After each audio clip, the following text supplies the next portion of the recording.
Ыдысқа 2 жұмыртқа салдым. Көпіршітемін. Енді 2 ас қасық қант саламын. Немесе 3 салға болады. Тәттірек жақсы көрсеңіз. Қант көбейген сайын блиніміз қоңырғай болып піседі. Енді араластырамын. Тұз саламын. 1 қасық. Енді оған сүт құямын. Комнаталық температурада. Енді ыстық су құямын. Қайнаған ыстық су. Енді еленген ұн себемін. Сүттің орнына айран алуға болады.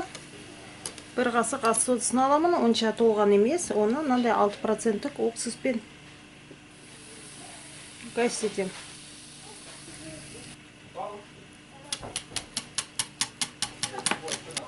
Енді 2-3 қасық ас қасық май қоямын. Мен 3 қоямын. Енді май қостым, жаңа араластырамын. 10 минутқа қойып қоямын. 10 минуттан кейін пісіре бастаймын. Плитаға табаны қойып қыздырып алдым. 1 тамшы май қоямын. Амыз көбірек те болып кетті. Егер май көп болса, блиніміз тесік-тесік болып шығады. Ал майымыз аз болатын болса, онда 1 келкі құрғақ болып шығады.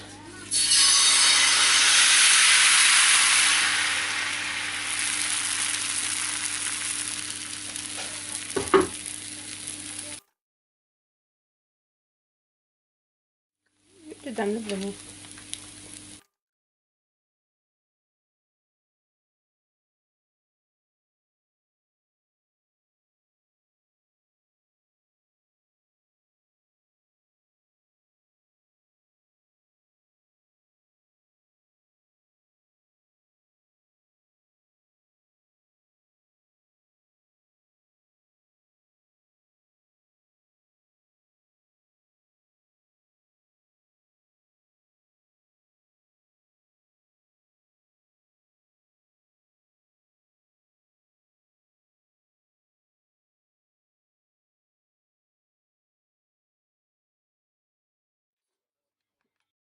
Сонымен блиніміз дайын.